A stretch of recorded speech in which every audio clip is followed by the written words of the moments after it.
বাঙালিদের দার্জিলিংয়ের গল্প শোনানো অনেকটা সেই মায়ের কাছে মাসির বাড়ির গল্প শোনানোর মতন হয়ে দাঁড়ায়। দার্জিলিং বহু পুরনো হলেও প্রত্যেক বছরই সে নিজেকে নতুন রূপে তুলে ধরে। একই রকমভাবে 2026 সালের এই নতুন দার্জিলিংকে খুঁজে পেতেই বেরিয়েছিলাম আমরা 2 রাত্রি 3 দিনের জন্য দার্জিলিং ভ্রমণে।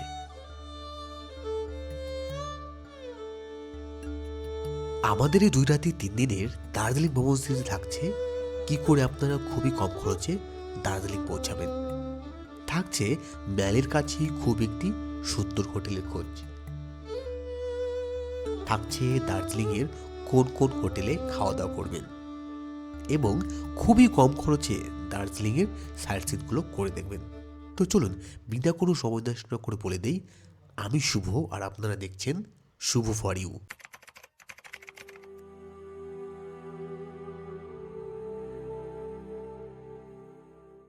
ফেব্রুয়ারি মাসের মাঝামাঝি, শীত ইতিমধ্যেই বিদায় জানিয়েছে। পাউদের কাটা অনেকটা উপরে চলে এসছে, ওয়েদার বেশ মনোরম। আমি আর সন্তোষ দা মিলে ফোন দিয়ে আটলাম এমন সময় তো দার্জিলিং ভ্রমণে যাওয়া যেতেই পারে। যেমন ভাবা তেমনটাই কাজ। ব্যাগ পাট্টা গুছিয়ে দুজনেই হাজির হলাম শিলিগুড়ির তেজুদোগে বাস স্ট্যান্ড। এখান থেকেই সব থেকে কম খরচায় সরকারি বাসে পৌঁছানো যায় দার্জিলিং। কিন্তু টিকিট কাউন্টারের ভিড় দেখে পিছু পা হতে দ্বিতীয়বার ভাবলাম না। এই ভিড় কাটিয়ে বাসে করে দার্জিলিং যেতে গেলে সন্ধ্যার আগে দার্জিলিং পৌঁছানো কোনো মতেই সম্ভব না। তাই বিকল্প পথ শেয়ারিং কার। তেনজিংজোগে বাস স্ট্যান্ড থেকে বেরিয়েই একদম হাতের বাঁ দিকেই রয়েছে দার্জিলিং গ্যাংটক যাওয়ার শেয়ারিং গাড়ির কাউন্টার। সেখান থেকেই 250 টাকা দিয়ে টিকিট কেটে উঠে বসলাম গাড়িতে। গাড়ি যখন ছাড়লো তখন 11টা 30। ড্রাইভারদা বললেন ওই ঘন্টা 3 সময় লাগবে দার্জিলিং পৌঁছাতে। যাই হোক, সময় কতটা গুরুত্ব না দিয়ে সুন্দর প্রকৃতিকে উপভোগ করতে করতে শুরু হলো আমাদের এই প্রথমবারের জন্য দার্জিলিংয়ের পথে পথ চলা।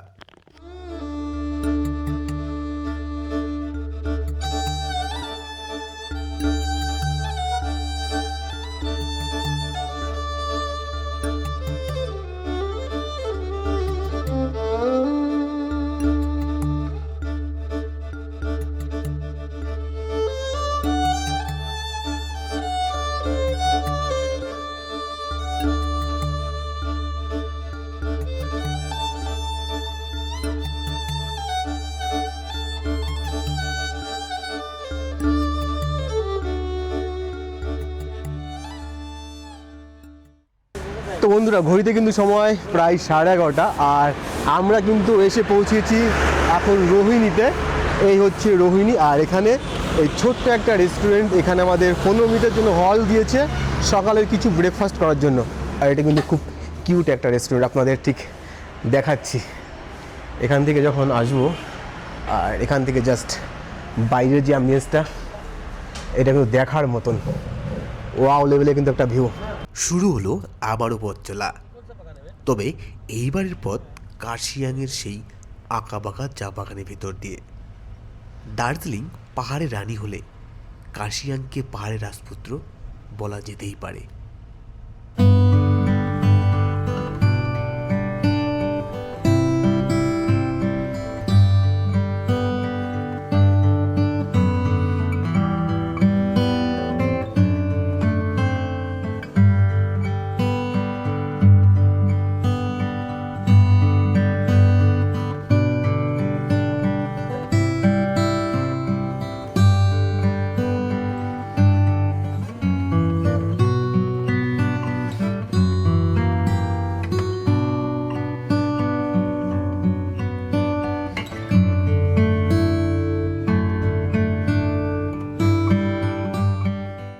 তো বন্ধুরা, ঘড়িতে কিন্তু সময় প্রায় 3টে বাজছে আর আমরা কিন্তু এখন পৌঁছালাম আমাদের দার্জিলিংয়ে।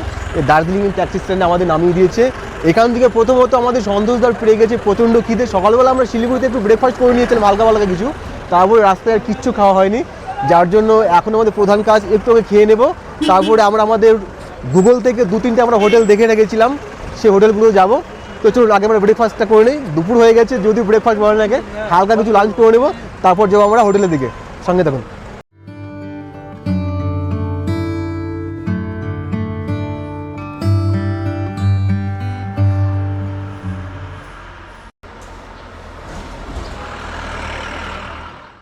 2-3টে হোটেল ঘোরার পর সন্তোষদার পছন্দ হোটেল মাস্কাটেল। ম্যাল রোড থেকে দূরত্ব ওই 3 থেকে 4 মিনিটের হাঁটা পথ। চেক ইনের যাবতীয় কাজ কমপ্লিট হলে রুম অ্যাটেন্ড্যান্ট আমাদের রুম দেখিয়ে দিলেন। যাই হোক, রুমটা ছোট হলেও দুজনের জন্য একদম পারফেক্ট।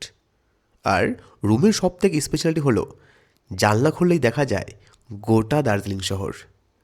বাথরুম বেশ বড়সড় এবং পরিষ্কার পরিচ্ছন্ন, রয়েছে গিজারেরও সুব্যবস্থা। ফ্রেশ হওয়ার পরে বাইরে বেরিয়ে দেখি ততক্ষণে অন্ধকার নেমে এসছে, ঠান্ডা মোটামুটি। পায়ে হেঁটে চললাম ম্যাল রোডের দিকে। ম্যাল রোড ততক্ষণে আলোকসজ্জায় সেজে উঠেছে। লোকজন খুব একটা না থাকলেও বিশাল লম্বা লাইন জমেছে ওই গ্লিনারিজের সামনে। উদ্দেশ্য একটাই মাত্র ছবি।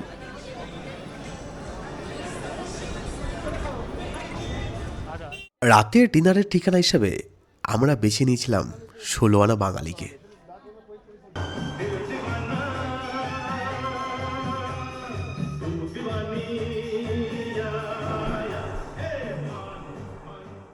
সত্যি কথা বলতে গেলে আমাদের মতন মধ্যবিত্ত পরিবারের ছেলেদের জন্য এরকম রেস্টুরেন্ট না। কারণ মেনু কার্ড দেখে জোরসা ঝাটকা লাগলেও অনেক সাহস করে অর্ডার করলাম। যেখানে ভেজ থালি ছিল 750 টাকা, নন ভেজ থালি 1500 টাকা এবং ফিশ থালি 900 টাকা। অনেক সাহস করে অর্ডার করার পর দেখি যে কোয়ালিটির খাবার দিয়েছে এর থেকে অনেক ভালো কোয়ালিটির খাবার আশেপাশের দোকানগুলোতে পাওয়া যাচ্ছে। তো গুড মর্নিং বন্ধুরা, ঘড়ি কাটার সময় বলছে সকাল 9টা বেজে 20 মিনিট। সকাল সকাল কিন্তু বেরিয়ে গেছি, কারণ আজকে আমাদের পুরো প্ল্যান আছে গোটা দার্জিলিংয়ের যে লোকাল সাইট সিনগুলো আছে সেগুলো এক্সপ্লোর করার। দুটো অপশন থাকে, একটা হচ্ছে পায়ে হেঁটে, একটা হচ্ছে বাইক বা কারে। আমাদের পায়ে হেঁটেটা একটু কষ্টসাধ্য ব্যাপার হয়ে যাবে, যেহেতু গোটা দার্জিলিং কখনো উঁচু কখনো নিচু। যার জন্য আমরা চলে এসেছি আমাদের হোটেলের পাশেই একদম আছে একটা দোকান, যেখান থেকে কিন্তু বাইক কার সমস্ত কিছু কিন্তু রেন্টে পাওয়া যায়। দেখুন ম্যাল রোড আছে সামনে, ম্যাল রোড একদম পাশে, প্রায় 2 মিনিটের হাঁটা পথ। এখানে এসেছি ওয়ান্ডার্স পার্কস রাইডস, এখানে বাইক কার থেকে সব কিছু পেয়ে যাবেন। এ হচ্ছে আমাদের দাদা। ভাইয়া क्या क्या सर्विस मिलेगा इधर? गाड़ी, होटल बुकिंग, स्कूटी रेंटल। अच्छा, बाइक कितने से स्टार्ट होता है और कितने तक? 1000 से स्टार्ट होता है, हाँ। 2500 तक। और- डिफरेंट प्राइस का डिफरेंट अच्छा अच्छा, आपका एड्रेस? एड्रेस आपका दार्जिलिंग में टीवी टावर करके एक जगह है, traffic police booth Sumi vista hotel के पास में। আচ্ছা, তো আপনারা যারা প্ল্যান করছেন রিসেন্টলি দার্জিলিং ঘুরতে আসবেন এবং লোকাল সাইট সিইংয়ের জন্য কিন্তু বাইক, স্কুটি বা কারের দরকার, এখানে কিন্তু আপনারা যোগাযোগ করতে পারেন। খুব ভালো সার্ভিস কিন্তু পাবেন। যত বাইক আছে লিমিটেড আছে, বাট কিন্তু একদম ফেয়ার কন্ডিশনে আছে। দেখুন আমরা এটা নিচ্ছি।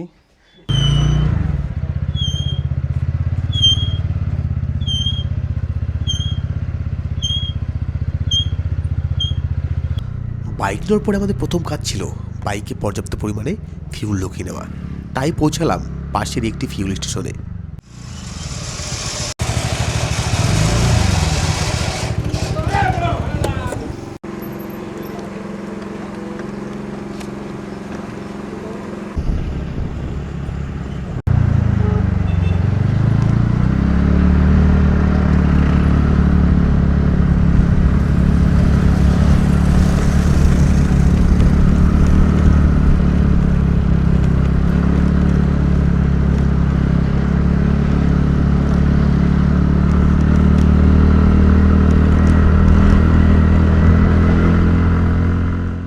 আমাদের আজকের দিনের প্রথম ডেস্টিনেশন ছিল বাতাসিয়া লুপ।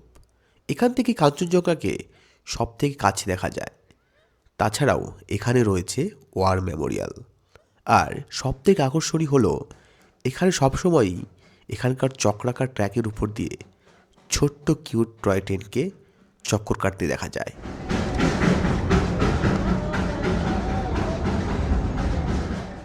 বাতাসিয়া লুপের পাশেই রয়েছে India's highest and world's 14 highest railway station Ghum. যদিও এটা এককালে এশিয়াস হাইয়েস্ট রেলওয়ে স্টেশন হিসেবে বিবেচিত হতো।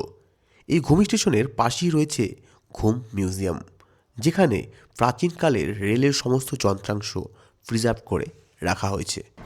তো দুপুর প্রায় গড়িয়ে এসছে, এখন প্রায় 11:30 বাজে। আমরা ঘুমি স্টেশন ঢুকেছিলাম, এখান থেকে বেরোলাম। এখান থেকে নিয়েছি নেপালিদের যে ফেভারিট যে ট্র্যাডিশনাল যে শেল রুটি। এই রুটি দিয়েছে 3 পিস রুটি, আর এই চাটনি দিয়েছে। দিদি কেতে কা প্লেটে? 40 কা, 40 টাকার 3টে শেল রুটি, যথেষ্ট বড় সাইজ, আর এই চাটনির সঙ্গে। এটা কিন্তু দারুণ লাগে, ঠিক আছে, হালকা মিষ্টি মিষ্টি এটা চাটনিটা, ঝাল চাটনি। এটা দিয়ে আজকে সকালে ব্রেকফাস্টে সারছি আমরা দার্জিলিংয়ে, দারুণ টেস্ট। নেপালি দিদির দোকানে শেল রুটি খেয়ে এইবার আমাদের প্ল্যানে ছিল অফবিট দার্জিলিং। ডেস্টিনেশন ওই লামাহাট্টা ইকো পার্ক। রাস্তার দূরত্বটা একটু বেশি হলেও পথের সৌন্দর্যের কাছে তা যেন হার মেনে যাচ্ছিল। রকগুলো দেখো,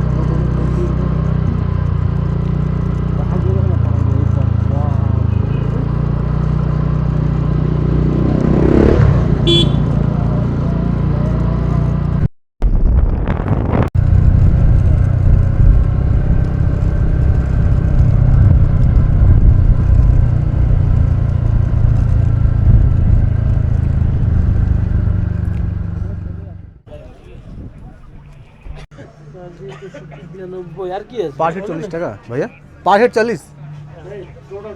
আচ্ছা,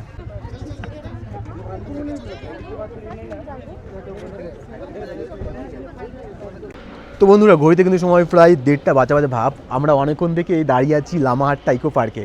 আপনারা যারা 2 দিন 3 দিন 4 দিনের জন্য যখন দার্জিলিং ট্যুর করবেন আপনারা, আমি অবশ্যই বলবো সেই দিনের একটা দিন অন্তত আপনারা এই লামাহাট্টাকে আপনারা অ্যাড করে রাখবেন, একটা দিন না হলেও একটা বেলা। কারণ আপনারা যখন দার্জিলিং আসবেন, সেই দার্জিলিংয়ে কিন্তু কোলাহল হইচই আপনাদের কিন্তু মনকে তিক্ত করে দেবে। তো একটু যদি প্রকৃতির কাছে যদি আসতে চান, আমি অবশ্যই বলবো লামাহাট্টায় আসুন। প্রকৃতি এখানে নিজেকে উজাড় করে দিয়েছে। এদিকে দেখুন, আপনারা দেখাচ্ছি, এইদিকে ছোট্ট একটা পার্ক টাইপ করেছে, বেশ সুন্দর কিন্তু। আর এইদিকে আছে আমাদের পাইন ফরেস্ট, দুটোর কম্বিনেশন এখানে কিন্তু একটা মারাত্মক লেভেলে কিন্তু একটা সুন্দরতা যে তৈরি, সেই তৈরি কিন্তু করেছে। এখানে আমরা আরও বেশ কিছুক্ষণ থাকবো। এরপরে কিন্তু আমরা দার্জিলিংয়ের অপোজিট দিকে যে আমাদের সাইট সিনগুলো আছে, আমরা কিন্তু ওগুলো ভিজিট করব। তো বেশি বেলা নেই, যেহেতু শীতকালের বেলা, বেশি বেলা নেই। তো বন্ধুরা ঘড়িতে কিন্তু সময় একদম 3টে। আমরা দাঁড়িয়েছি আমাদের দুপুর লাঞ্চের জন্য। লাঞ্চটা আমরা করব এই যে ঠিক সামনে দেখতে পাচ্ছেন বাতাসিয়া লুপ, বাতাসিয়া লুপের যে ইন্ডিয়ান ফ্ল্যাগ সেটা ঝুলছে, তার ঠিক অপোজিট দিকেই এখানে আমরা খুঁজে পেয়েছি বাঙালি ধাবা। নাম বাঙালি ধাবা, কিন্তু এখানে যারা আছেন দোকানের ওনার সবাই কিন্তু নেপালি। এখানে আমরা অলরেডি আমাদের খাবার, সেই খাবার কিন্তু অর্ডার করে দিয়েছি। একদম গরম গরম ধোয়া ওঠা খাবার, ধোয়া উঠছে। সন্তোষদা অলরেডি শুরু করে দিয়েছে। কেমন লাগছে সন্তোষদা খাবার দাবার? কালকের থেকে অনেক বেটার খাওয়া দাওয়া একদম টেস্টি আছে, ভালো লাগছে। আমরা এখানে ভেজ থালি নিয়েছি, আর তার সঙ্গে সন্তোষদা করেছে ডিমের অমলেট অর্ডার করেছি, আর আমি করেছি মাছের তরকারি। দেখি আসুক, জমিয়ে খাওয়া দাওয়া হবে। তারপরে আমরা আরও দুটো যে সাইড সিন, সেই দুটো সাইড সিন ভাবছি আজকে আমরা করব। আর যদি 2-1টা থেকে যায়, সেগুলো আমরা কালকে সকালবেলা কমপ্লিট করব।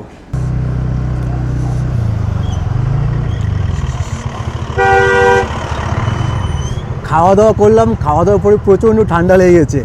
খাওয়া দাওয়ার পর ঠান্ডাটা বেশি লাগছে, যার জন্য জ্যাকেট নিয়ে এসেছিলাম, জ্যাকেটে পরে নিয়েছি। এখন যাচ্ছি আমরা পিস্তাগোড়া, ওখানে যাবো।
এখন কিন্তু সময় 4:17 সন্ধ্যার প্রাককালে আমরা কিন্তু কভার করলাম। আমাদের এইদিকে আছে জাপানিজ টেম্পল, আর ঠিক অপোজিট দিকে একদম সঙ্গে লাগোয়া কিন্তু আমাদের সেই পিস পাগোডা। জাপানিজ টেম্পলে কী আছে বলছি, জাপানিজ টেম্পলে জাপানিদের যে বিভিন্ন যে দেবদেবীর মূর্তি সেগুলো কিন্তু রাখা আছে, আমি জাস্ট চিনি না। আর আমাদের যে পিস পাগোডা সেখানে কিন্তু বুদ্ধার যে বিভিন্ন রকম রূপ, যেমন স্লিপিং বুদ্ধা বা কোথাও আবার সেই ধ্যানমগ্ন বুদ্ধা, সেগুলো কিন্তু চারিদিকে কিন্তু সাজিয়ে রাখানো হয়েছে। এই হচ্ছে ব্যাপার। আর এখান থেকে যাব আমাদের লাস্ট যে সাইট সিইং, সেটা হচ্ছে দার্জিলিংয়ের অপোজিট একদম শেষ প্রান্তে, সেখানে যাব। তো তাড়াতাড়ি করে বেরোতে হবে, সন্ধ্যা প্রায় হওয়া ভাব। চলুন।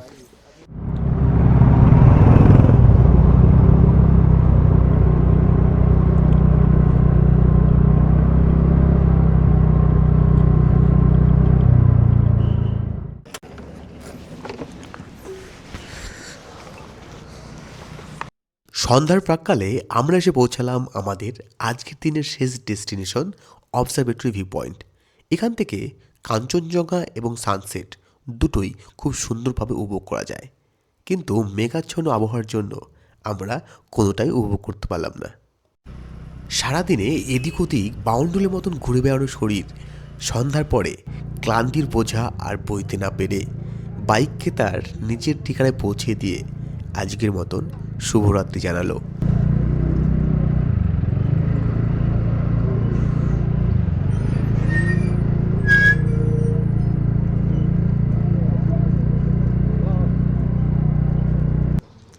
তো গুড মর্নিং বন্ধুরা, আজকে 15ই ফেব্রুয়ারি, আমাদের দার্জিলিং ভ্রমণের থার্ড অ্যান্ড লাস্ট ডে বলতে পারেন। আজকে মহাশিবরাত্রি। আমরা কিন্তু আজকে মোটামুটি প্ল্যান করছি 10টা থেকে 11টার মধ্যে দার্জিলিং ছেড়ে বেরিয়ে যাব, কারণ রাস্তায় ভালো জ্যাম পড়ছে, তাড়াতাড়ি আমাদের শিলিগুড়ি ফিরতে হবে। এখন যার জন্য ঘড়িতে বাজে 8টার সময় বেরিয়ে গেছি। আজকে আমরা সেরকম কোনো সাইট সিন করবো না, জাস্ট আমাদের যে প্রাচীন অ্যানসিয়েন্ট যে রেস্টুরেন্ট ইন দার্জিলিং বলতে পারেন, সে হচ্ছে কেভেন টার্চ। সেই কেভেন টার্চে আমরা ব্রেকফাস্ট করব। আর তার সঙ্গে যেহেতু মহাশিবরাত্রি আজকে, যার জন্য আমাদের যে মহাকাল মন্দির আছে, সেই মহাকাল মন্দিরে ভিজিট করব। তারপরে কিন্তু আমরা সমস্ত কিছু আমরা প্যাক করে রেখে দিয়েছি, আমরা কিন্তু বেরিয়ে যাব। তো বন্ধুরা, আমরা যে হোটেলে আছি, হোটেল মাসকাটেল, সেই হোটেলের অ্যাড্রেসটা আপনাদের একটু দেখিয়ে দেবো। এই সামনেই কিন্তু আছে ম্যাল রোডের পাশেই এই যে আমাদের ক্লক টাওয়ারটা যে আছে, দার্জিলিংয়ের ক্লক টাওয়ার থেকে জাস্ট 1 মিনিটে কিন্তু হাঁটা পথ, 1 মিনিটও লাগবে না। এই যে সামনে যে টার্নিংটা আছে, সেই টার্নিংটার সামনে কিন্তু আমাদের হোটেল।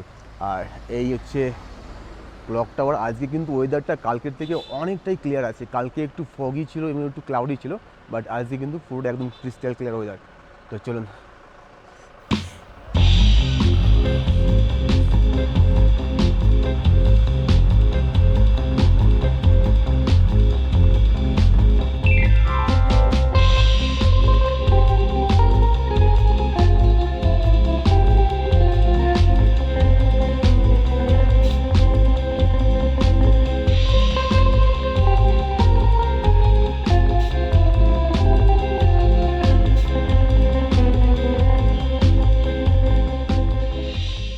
জীবনের এই হয়তো প্রথমবার কোথাও ব্রেকফাস্ট করতে গিয়ে 2 ঘন্টার ওয়েটিং লিস্টে থাকতে হয়েছিল। অর্ডার করেছিলাম কেভেন টার্চ স্পেশাল হট প্ল্যাটার, দাম পড়েছিল 460 টাকা, সঙ্গে ব্ল্যাক কফি। টেস্ট করে দেখলাম ইউনিক এবং বেশ ভালো। তবে যারা প্রকৃতরূপে নিরামিষভোজী, এখানে না আসাই ভালো, কারণ পোর্ক, চিকেন, সমস্ত রকম ভেজ আইটেম একই তেলে একই সঙ্গে ভাজা হচ্ছে। তো বন্ধুরা, ব্রেকফাস্ট করার পরে কিন্তু আজকে আমাদের প্ল্যান ছিল যে আজকে আমরা একটা সাইট সিনিং করবো, সেটা হচ্ছে মহাকাল মন্দির।